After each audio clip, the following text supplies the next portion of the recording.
Donde no hay propiedad, no hay justicia. Esa sola palabra, esa sola frase, esa palabra propiedad y la frase donde no hay propiedad, no hay justicia, es muy significativa del personaje del que voy a hablar hoy, de John Locke, uno de los primeros y más importantes filósofos del empirismo inglés, pero sobre todo uno de los más importantes pensadores liberales y aquel que encontró que el fundamento básico de la justicia estaba precisamente en la propiedad. De lo único que no puede haber propiedad es de una sola cosa, de la libertad de los hombres. La frase no es mía, es de Locke también. El único elemento que no tiene propiedad es la libertad de los hombres. Pero este fue un filósofo que además entendió muy bien la relación que había entre la libertad humana y la capacidad que tiene el hombre de servirse de su entendimiento, de pensar por sí mismo. Por eso será también el primer gran filósofo del entendimiento, el primero que intenta comprender qué es lo que pasa en nuestra mente.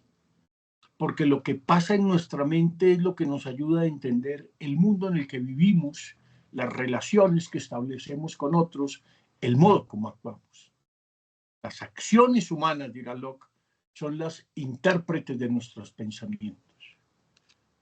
Y por eso tenemos que tener claro cómo queremos actuar, cómo queremos, digamos, vivir de forma autónoma, porque somos capaces de manejar nuestro entendimiento, de comprender lo que decimos, de controlar nuestras mentes, de comprender nuestro lenguaje. Dios ha dotado a los hombres del lenguaje para que sea el gran instrumento y el lazo común de la sociedad. Todos estos temas, el entendimiento, el lenguaje, cómo llegan las ideas a nuestra mente, por qué necesitamos las palabras para comunicarnos, qué tanto pueden comunicar las palabras, todos son problemas que tratará Locke en toda su filosofía, porque entiende que en buena parte la incomprensión entre los hombres, las disputas teóricas, las disputas teológicas, políticas, las guerras y demás, obedecen a la incapacidad que tienen los hombres de comprenderse a sí mismos. Tendríamos menos disputas en el mundo si se tomaran las palabras por los que son, signos de nuestras ideas solamente. Más allá de las palabras, hay que ir a aquello de lo que son signos las palabras, nuestras ideas. Este es el gran filósofo de las ideas, el que se propuso entender cómo es que hay ideas en nuestra mente, de dónde llegaron, cómo se formaron, cómo se transforman, cómo se mejora la producción de ideas. Locke vivió a lo largo del siglo XVII, nació el mismo año de Spinoza, 1632, pero vivió hasta los 72 años porque murió en 1704. Y es un pensador que ha pasado a la historia del pensamiento con varias improntas. La primera, la de ser el primer gran filósofo empirista. Y en realidad sí, en realidad John Locke es el inventor del empirismo moderno, porque es el primero que empieza a subrayar que todas las ideas vienen o de la sensación o de la reflexión. Pero además es el defensor, uno de los primeros defensores del ideal liberal, democrático, que inspiró a muchas constituciones modernas, muy particularmente a la de los Estados Unidos de América. Porque la influencia que tuvo a lo largo del siglo XVII, pero sobre todo a lo largo del siglo XVIII, se extendió por toda Europa y llegó muy especialmente a los Estados Unidos, donde ya en el siglo XVIII, siendo todavía una colonia de Inglaterra en los Estados Unidos, se enseñaba la filosofía de Locke, y la filosofía de Locke inspiró a muchos de los creadores de Norteamérica, particularmente, por ejemplo, a Jefferson. De hecho, muchas de las ideas que se expresan en la Declaración de Independencia Norteamericana de 1776 parecen calcadas de la filosofía de Locke. Entonces, Locke además tiene otro gran mérito como pensador, y es que es el primer gran filósofo de la tolerancia. Él siempre entendió, siendo un hombre que se consideraba cristiano, siempre entendió que había que buscar mecanismos de comprensión entre las iglesias.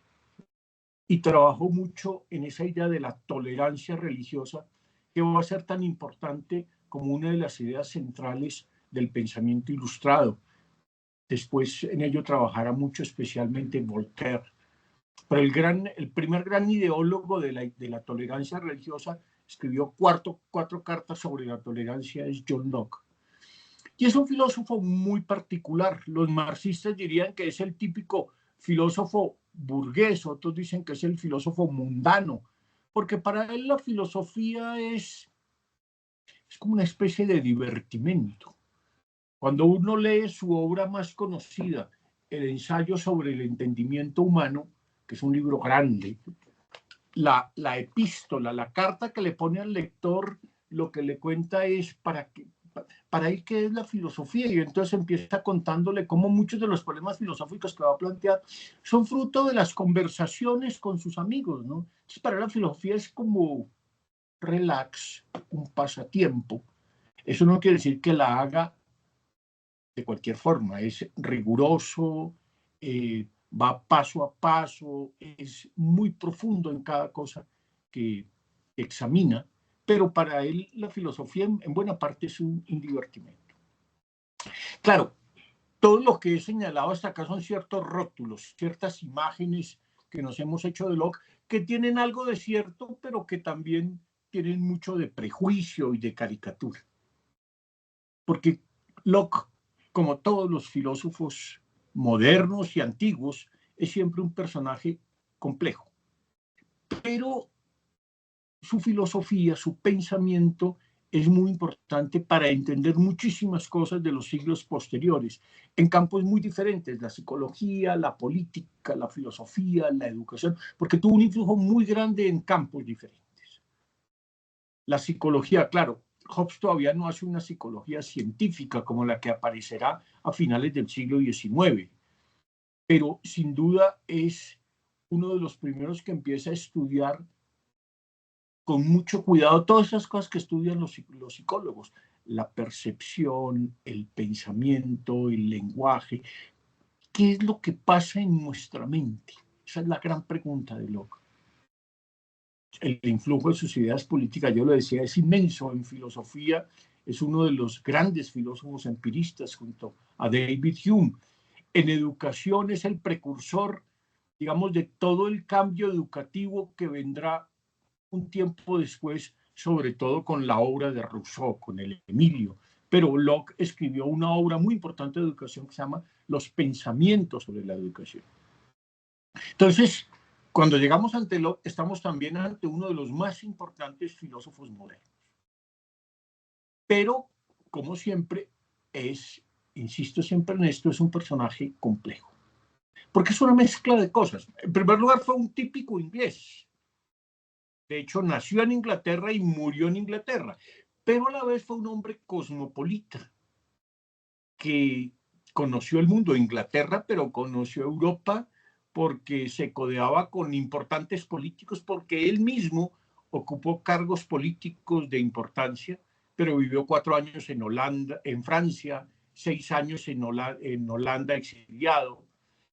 Mantuvo correspondencia con muchos personajes importantes del momento y tuvo una multitud de intereses teóricos que hacen que su mente y que su pensamiento sea muy amplio.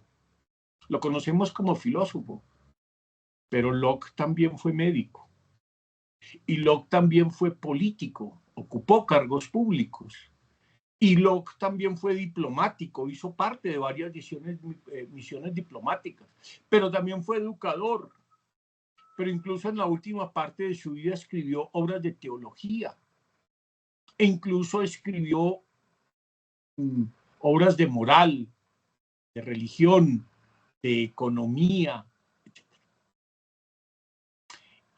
Y estuvo metido en cantidades de actividades públicas, tuvo muchas ocupaciones. Voy a solo señalar algunas que son las más importantes. Primero, fue un autodidacta en filosofía. Él no estudió filosofía formalmente, pero se leyó por su cuenta a los grandes autores del momento. Leyó a Descartes, leyó a Hobbes, leyó a Gassendi.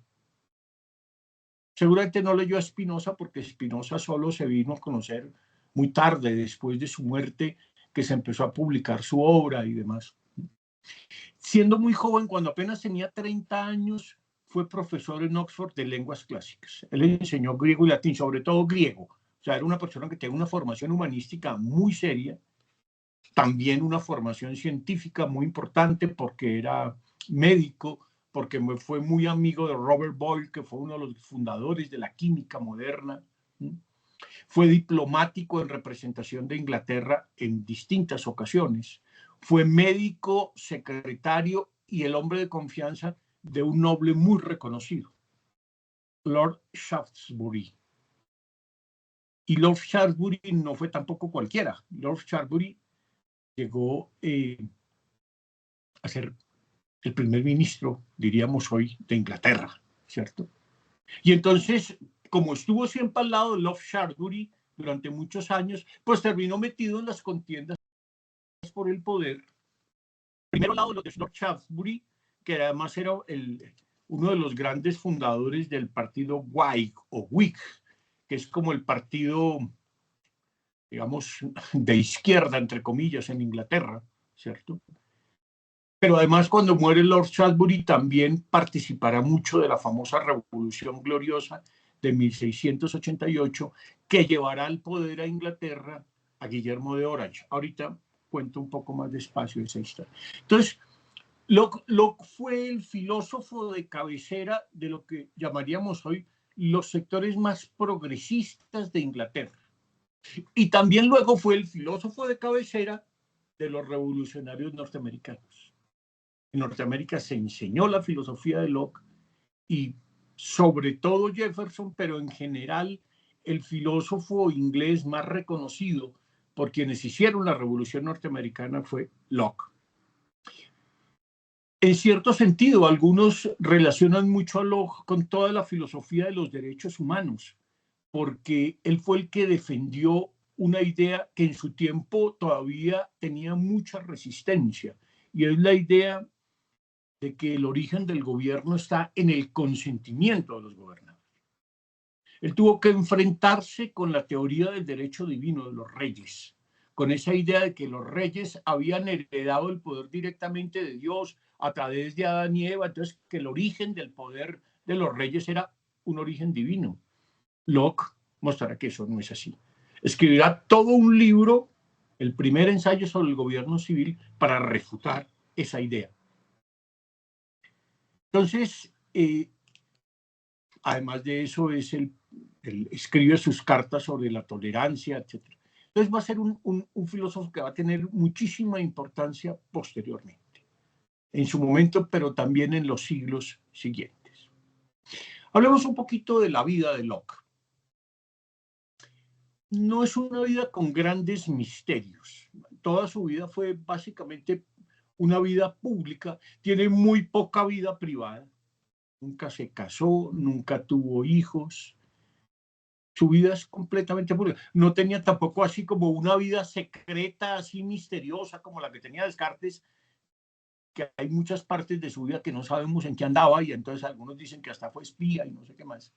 No, la vida de Locke es muy sencilla. Es un hombre siempre público. Llevó una vida retirada, dedicada plenamente a dos cosas, al estudio y a la política. Entonces era un hombre estudioso, preparado, que escribía,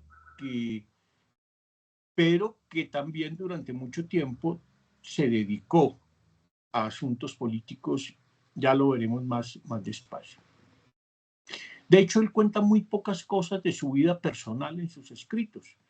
Escasamente lo que cuenta al comienzo del prefacio al lector, de su ensayo sobre el entendimiento humano, pero no es un autor que nos haga grandes confesiones autobiográficas al estilo de Descartes o del propio Hobbes, que escribe al final de su vida su propia autobiografía en verso.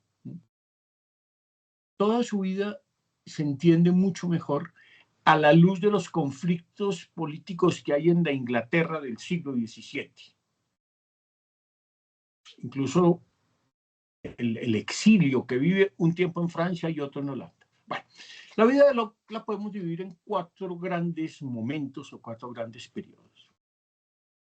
El primero, como siempre en todos los filósofos, es su periodo de formación. Es decir, su niñez, su infancia, su juventud, su formación básica, que en el caso de Locke va por lo menos hasta los 33 años, entre 1632 y 1665. Él tiene un tiempo largo para formarse antes de entrar a la política, etc. Sin embargo, a los 33 años y más o menos durante 10 años desarrolla una carrera política, entre 1665 y 1675. Después viene la época ya de las disputas políticas que lo van a afectar mucho a él y lo van a llevar al exilio. Primero a Francia, vive creo que unos 4 años en Francia, y luego a Holanda, donde viví también 6 o 7 años, aunque en el intermedio, primero está en Francia, vuelve un tiempo a Inglaterra y luego vuelve a exiliarse en Holanda a propósito de los acontecimientos políticos de los que ya me ocuparé. Y finalmente, el final de su vida, entre 1689, es decir, cuando tenía 57 años, y 1704, es decir, cuando tenía 72, los últimos 15 años de su vida, ya él se retira y se dedica fundamentalmente a escribir, y esa es la época de su gran producción intelectual. Como en el caso de Hobbes, la obra filosófica de Locke es la obra de un hombre maduro, de un hombre ya de 50 y pico, casi 60 años, y produce hasta los 70 y pico que muere. Bueno, veamos en detalle la vida de Locke. Empecemos por ese periodo de formación que corresponde a sus primeros 33 años, entre 1632 y 1665. Locke nació el 29 de agosto de 1632. Tengan en cuenta, y siempre es bueno hacer comparaciones, es el mismo año en que nace Spinoza. Lo que pasa es que Spinoza muere a los 44 años y Locke va a morir a los 72, pero son estrictamente contemporáneos. Nacen en el mismo año y nace en un pueblito llamado Winton, cerca de Bristol, en Inglaterra. Y nace en una familia acomodada. Su papá era un abogado prestante y él se cría en un ambiente puritano de religión calvinista. ¿Qué son lo que se llaman los puritanos? Son los calvinistas ingleses. Esos son los puritanos. Muchos de ellos serán los que lleguen posteriormente a los Estados Unidos, particularmente a Massachusetts. Bueno, pero a él también, como a Locke, le tocó vivir la guerra civil en Inglaterra. Él no vive tanto del miedo como Locke, pero finalmente la guerra civil en Inglaterra estalla cuando Locke tiene 10 años, en 1642.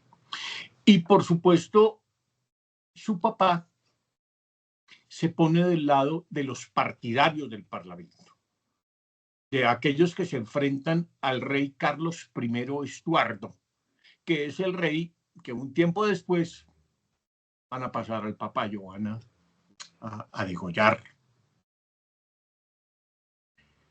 Y como su papá era un hombre influyente, además que tenía cierta relación con este partido de los parlamentaristas, por la influencia de su papá, que es un abogado prestante, entonces consigue un lugar en una de las mejores escuelas, la Westminster School, en 1646, es decir, cuando tiene 14 años, y más tarde va a ingresar en la Christ Church, que es uno de los colleges de Oxford, en 1658. Entonces también es un hombre que, como vemos, muy semejante en eso a Hobbes, recibe la mejor educación. O sea, él estudia en uno de los mejores colleges de la Universidad de Oxford.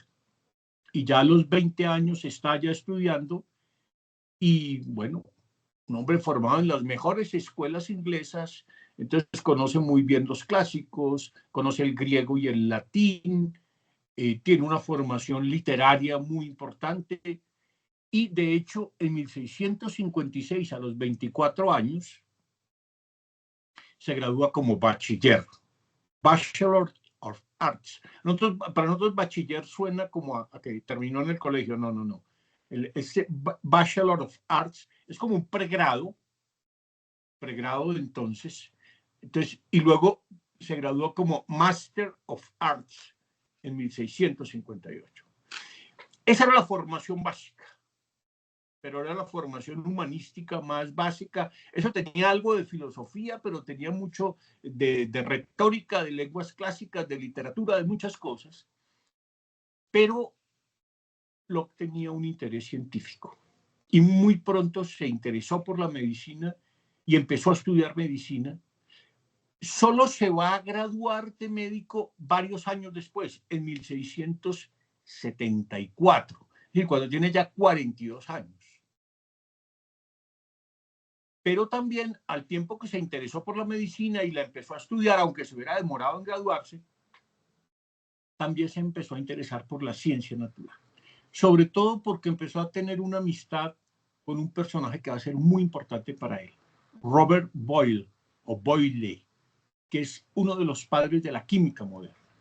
Entonces, Locke es un hombre que tiene una formación científica muy importante en el campo de la medicina, de la química, de la física, etc. Entonces, tiene un interés tanto por las ciencias naturales como por las humanidades, diríamos hoy. Y tiene una buena formación. Siendo todavía bastante joven y con menos de 30 años, ya es profesor de lenguas clásicas en Oxford y durante un tiempo enseña lenguas clásicas. Siendo todavía muy joven, menos de 30 años, enseña griego en la Universidad de Oxford, que es la gran escuela, digamos, de los estudios clásicos. Entonces, es un hombre que tiene una formación, digamos, bastante bien lograda. Pero a partir de 1665 cambia su vida muchísimo, porque entra a la política. A partir de 1665 se dedica, cuando tenía 33 años, se dedica a la política y va a estar dedicada por varios años. De hecho, con intervalos, el resto de su vida va a estar dedicado a la política. Algunas veces ocupará cargos públicos incluso, pero siempre finalmente está metido en la política, aunque al final de la vida se retire un poco.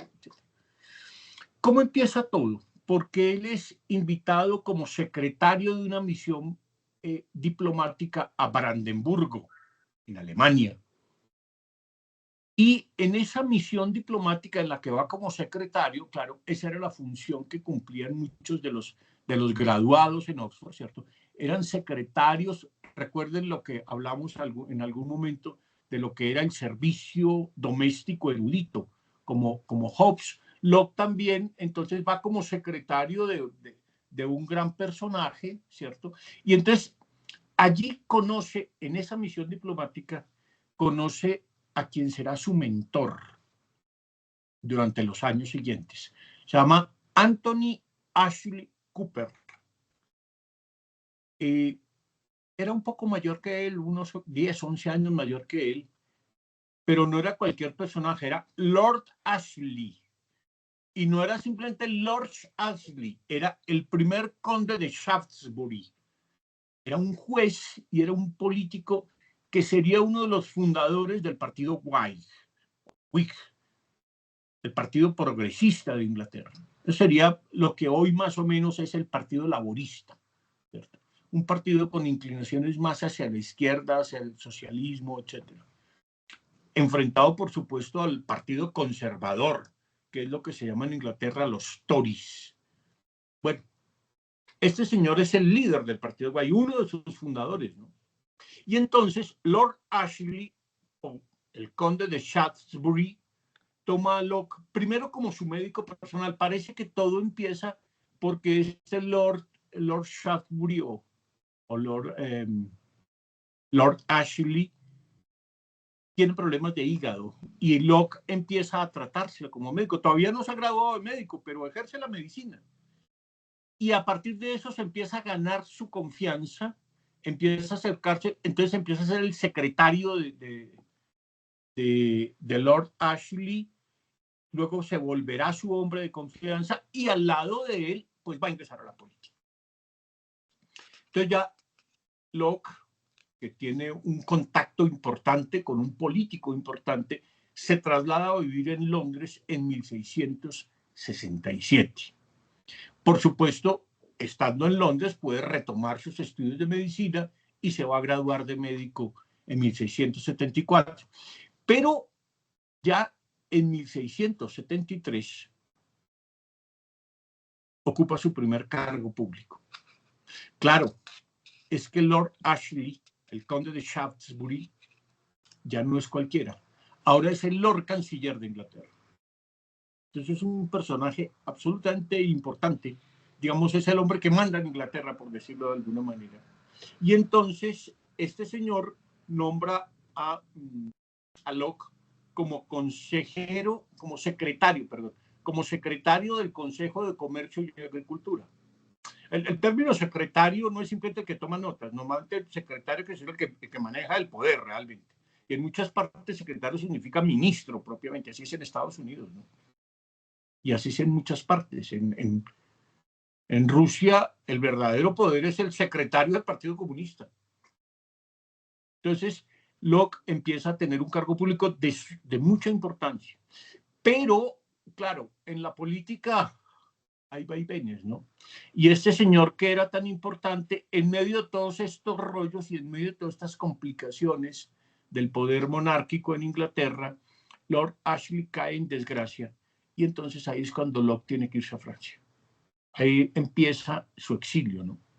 Él va a regresar 4 años después, va a estar 4 años exiliado en Francia, porque Lord Ashley vuelve al poder también, pero vuelve a caer y entonces en 1683, cuando se muere Lord Ashley, pues ya Locke no está en una buena posición para seguir en Inglaterra, y entonces ahí es cuando tiene que irse a Holanda. Pero ya Locke es un hombre conocido. Y es el momento en que sucede lo que en la historia inglesa llaman la Revolución Gloriosa, que voy a decirlo muy brevemente porque el asunto es más complejo. Claro, los ingleses han decapitado a su rey, a Carlos I, Estuardo. Después de eso viene la época de Oliverio Cromwell, de la dictadura militar de Cromwell, por decirlo así, del protectorado, pero después se restaura la monarquía con Carlos II Estuardo. El problema es que este Carlos II Estuardo era muy favorable al catolicismo. Y era muy complicado porque es que un rey católico, pero que es jefe de la iglesia anglicana, entonces, digamos, pero además él no tiene hijos y entonces eso va a quedar en manos del hermano de Jacobo. Esto se vuelve un problema complicadísimo y entonces todas las luchas, además están todas las luchas con el parlamento y tal. Finalmente la solución que encuentran es que una de las hijas de Carlos Estuardo, María, también ella es católica, pero ella está casada con un príncipe que es protestante, que vive en Holanda, Guillermo de Orange. Y entonces la solución que termina teniendo el Parlamento, porque finalmente es el Parlamento quien tiene que aprobar quién va a ser el rey, es que nombra como reyes a Guillermo de Orange y a María. Ellos vivían en Holanda, donde estaba por entonces Locke, exiliado. De hecho, al comienzo del año 1689, cuando ya se acuerda y finalmente llega al poder Guillermo de Orange y su mujer, los dos, de hecho, en compañía de ellos, regresa a Inglaterra, Locke. Incluso le ofrecen una embajada, claro, ya no es tan chiquito, 1689, Locke tiene 57 años, le ofrecen la embajada en Brandenburgo, pero ya Locke tiene algunos problemas de salud y entonces no quiere irse para Alemania, entonces lo nombran comisario real de comercio y colonias, pero dura un poco tiempo y él decide retirarse al campo. Entonces ahí viene la última parte de la vida de Locke, porque él ha ayudado todo eso, él es un partidario de la monarquía constitucional, a él no le gustan las tendencias absolutistas de los Estuardo, ¿cierto? Y él ha vuelto a Inglaterra, pero ya no está en plan de estar muy metido en política. Pero antes de meterme en eso, voy a hablar brevemente del exilio. Entonces, la tercera parte clave de la vida de Locke es el exilio en Francia y Irlanda, con un intermedio en Inglaterra. Entonces, él está en el exilio en Francia entre 1675 y 1679, ¿cierto? Claro, ¿por qué se va a Francia?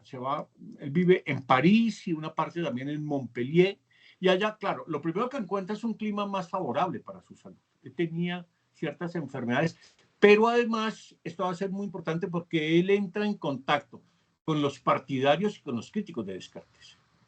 Entonces, su estancia en París es muy importante también para conocer la filosofía de Descartes y va a ser el primer y más poderoso crítico del cartesianismo. Después veremos cuando estudiemos su ensayo sobre el entendimiento humano, la argumentación que hace en contra de las ideas innatas, que es una de las tesis fundamentales del racionalismo de Descartes, ¿no? Pero él vuelve a Inglaterra en 1679, allá ya empieza la redacción de algunas de sus obras, él empieza a retirarse paulatinamente de la política y ya empieza a dedicarse mucho más a la filosofía y a escribir. Pero en 1683, ¿qué pasa?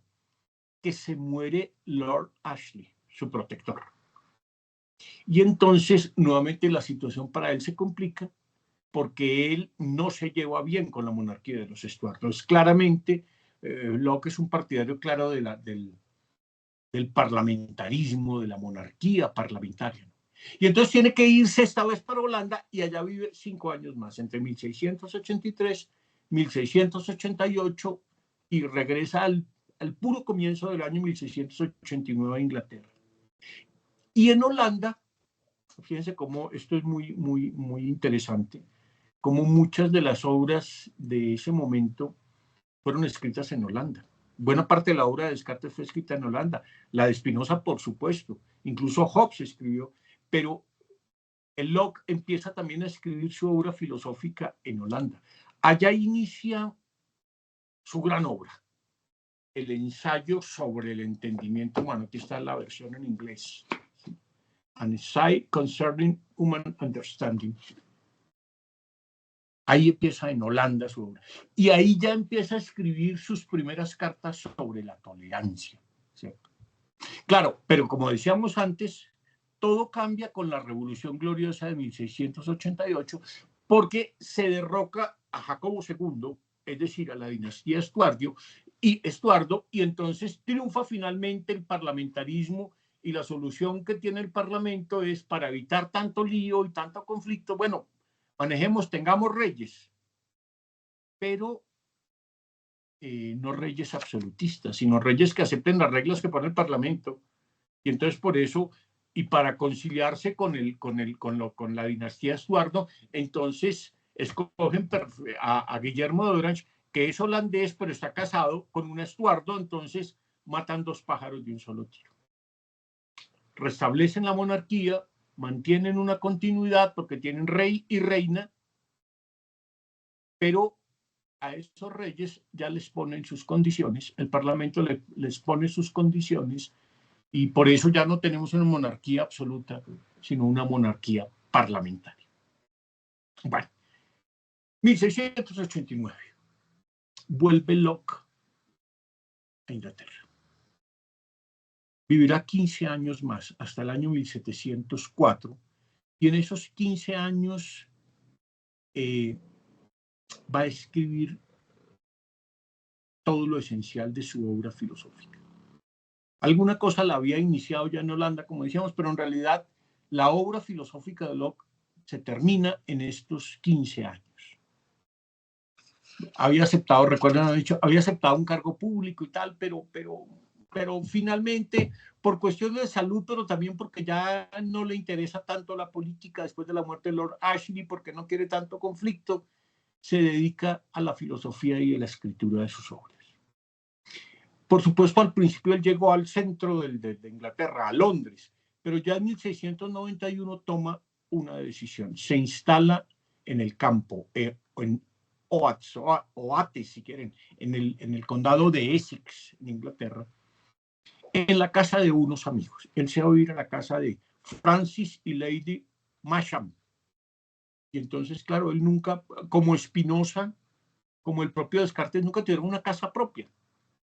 Bueno, el mismo Hobbes heredó una finca y tal, pero ellos nunca tuvieron, muchos de ellos nunca tuvieron una casa propia, porque no la necesitaban, no tenían una familia, tenían un cargo, vivían, bueno, él se va a vivir.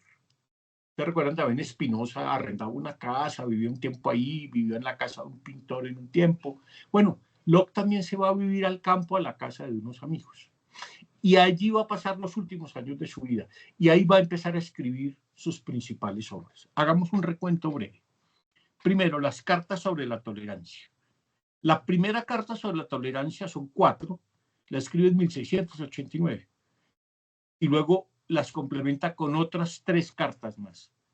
Otra en 1690, otra en 1692 y la última en 1704, antes de morir.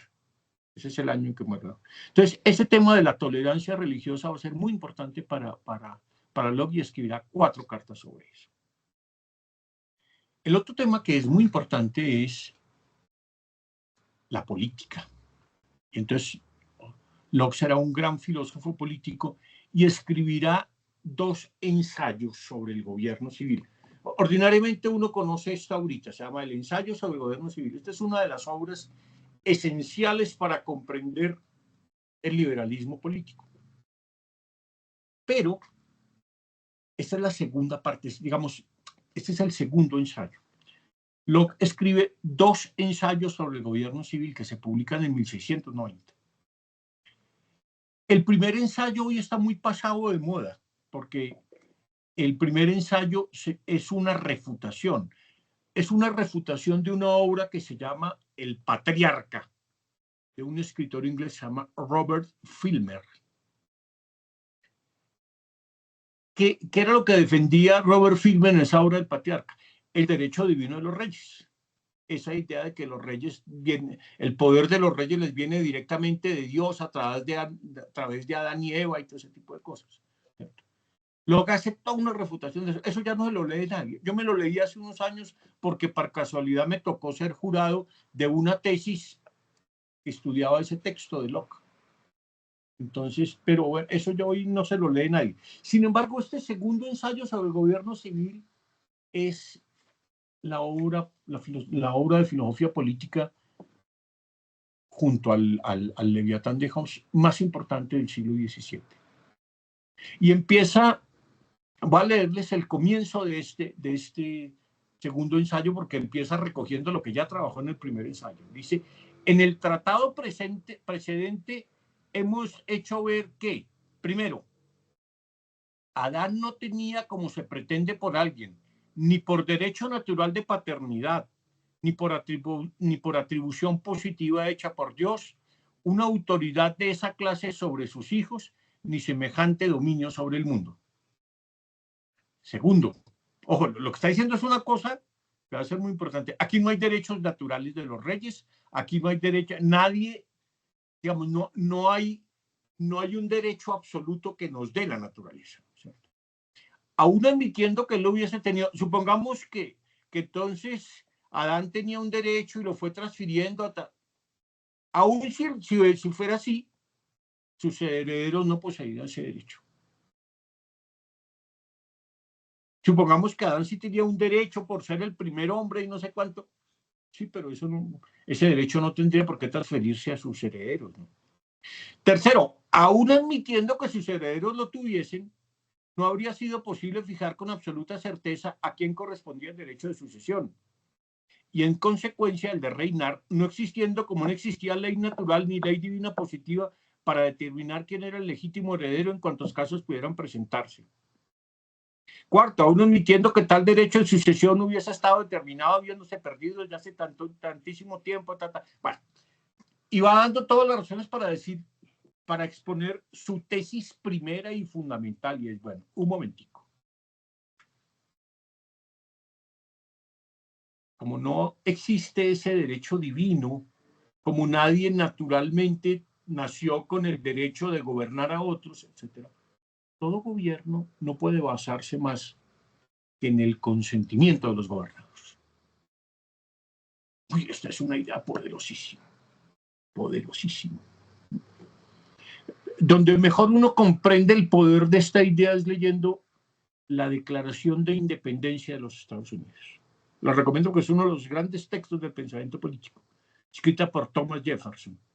Empieza diciendo, es una declaración de independencia del rey de Inglaterra.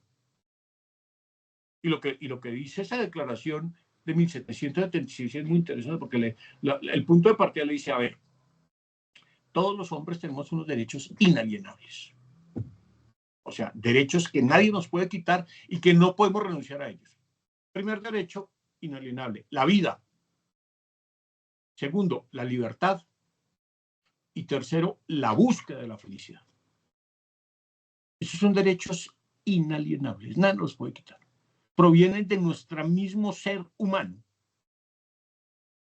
Entonces luego le dice, bueno, el señor rey de Inglaterra, dice Jefferson, ha violado muchas cosas. Nosotros teníamos un pacto con él, pero ha violado esto, por tanto nosotros nos declaramos independientes, ¿no? Todo eso está inspirado en esta obra, en el ensayo sobre el gobierno civil de Locke. Es uno de los textos claves para comprender las constituciones modernas.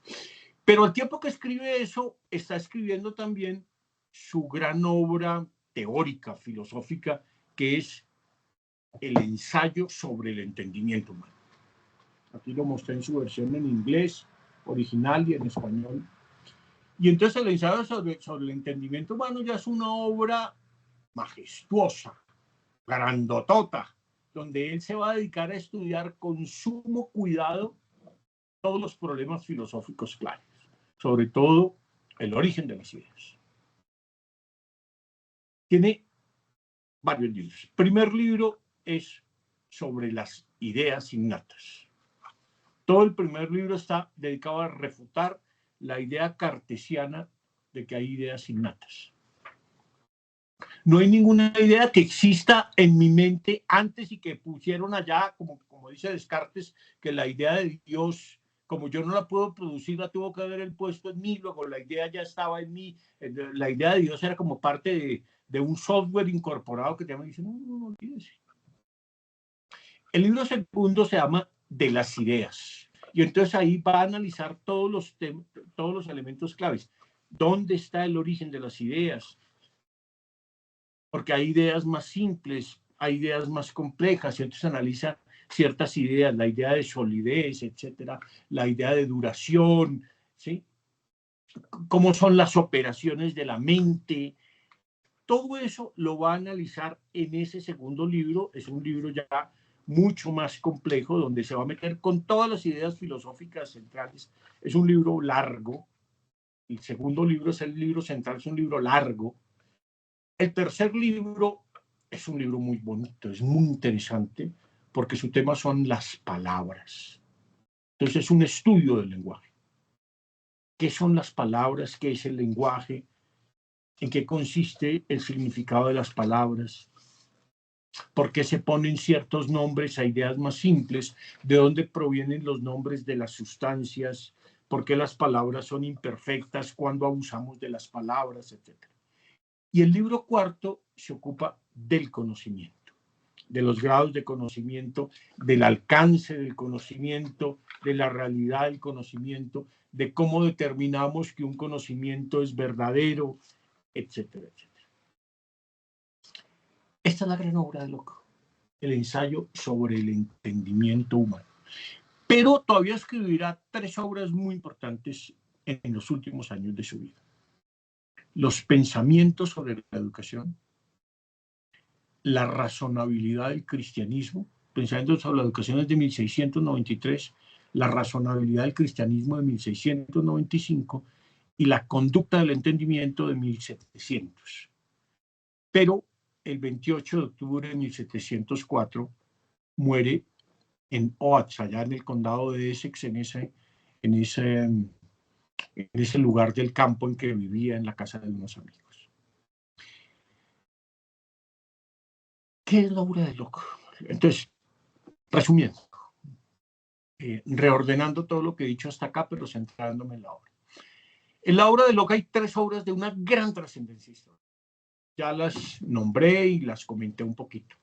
El ensayo sobre el entendimiento humano, el ensayo sobre el gobierno civil y las 4 cartas sobre la tolerancia. No las tengo aquí a mano, desafortunadamente. Esos son los textos de mayor trascendencia porque son textos que van a tener una influencia poderosísima en todo el pensamiento posterior. Cada obra de estas implicaría una consideración muy detallada.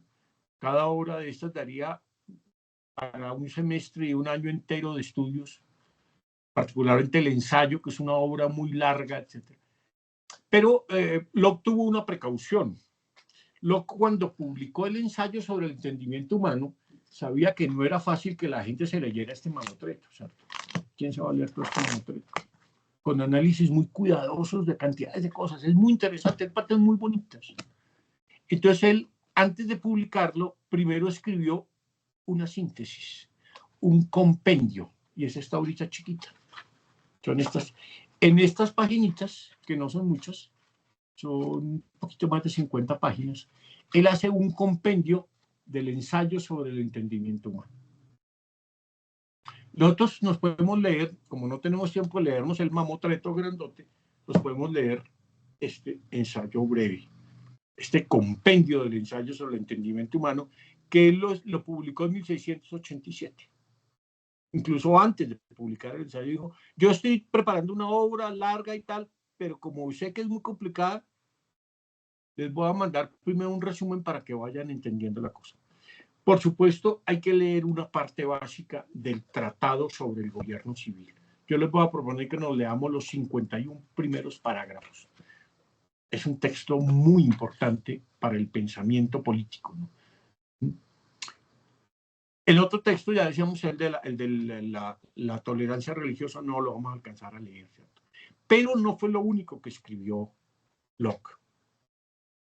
Locke tenía muchísimos intereses intelectuales, como tenía muchas ocupaciones. Fue filósofo, teólogo, educador, político, diplomático, médico y hasta teólogo. Y hay un campo en donde también es muy importante la economía. Locke escribió 2 obras importantes de economía. Una que se llama Algunas consideraciones sobre las consecuencias de rebajar los intereses y aumentar el valor del dinero, 1692, y otra que se llama Otras consideraciones acerca de elevar el valor del dinero. Era un hombre de una multitud de intereses. Entonces tiene obras sobre economía, tiene obras sobre educación. Les hablé antes de los pensamientos sobre la educación. Pero también escribe una obrita chiquita muy bonita que se llama La conducta del entendimiento. Es cómo se puede, digamos, aplicar todo el estudio que él ha hecho sobre el entendimiento en su gran obra, en el ensayo sobre el entendimiento humano, cómo se puede aplicar en la educación. Entonces es como una guía de cómo conducir el entendimiento. Fíjense que es algo semejante en parte al discurso del método, en parte al Tratado sobre la Reforma del Entendimiento de Spinoza, solo que con un interés pedagógico mucho más claro. Entonces ahí ya hay una serie de reflexiones sobre cómo se forma el entendimiento y cómo se le conduce rectamente. Pero aparte de eso, Locke escribió 2 obras importantes de teología, La razonabilidad del cristianismo de 1695 y unos comentarios a las epístolas de San Pablo en 1704, que es el año de su muerte. Bueno, los invito a leer a un filósofo como Locke, que tiene una gran ventaja. Es un filósofo que aprecia sobre todo el sentido común, que no complica innecesariamente su pensamiento, un filósofo cuya lectura es agradable porque siempre hizo el esfuerzo por escribir de forma clara, precisa y ordenada. Les recomiendo entonces que leamos en primer lugar el compendio del ensayo sobre el entendimiento humano, y en segundo lugar los primeros parágrafos del ensayo sobre el gobierno civil.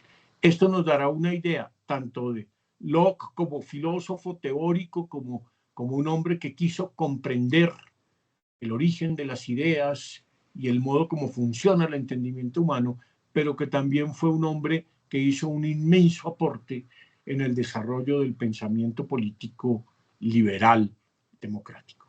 Bueno, invitados a leer a Hobbes.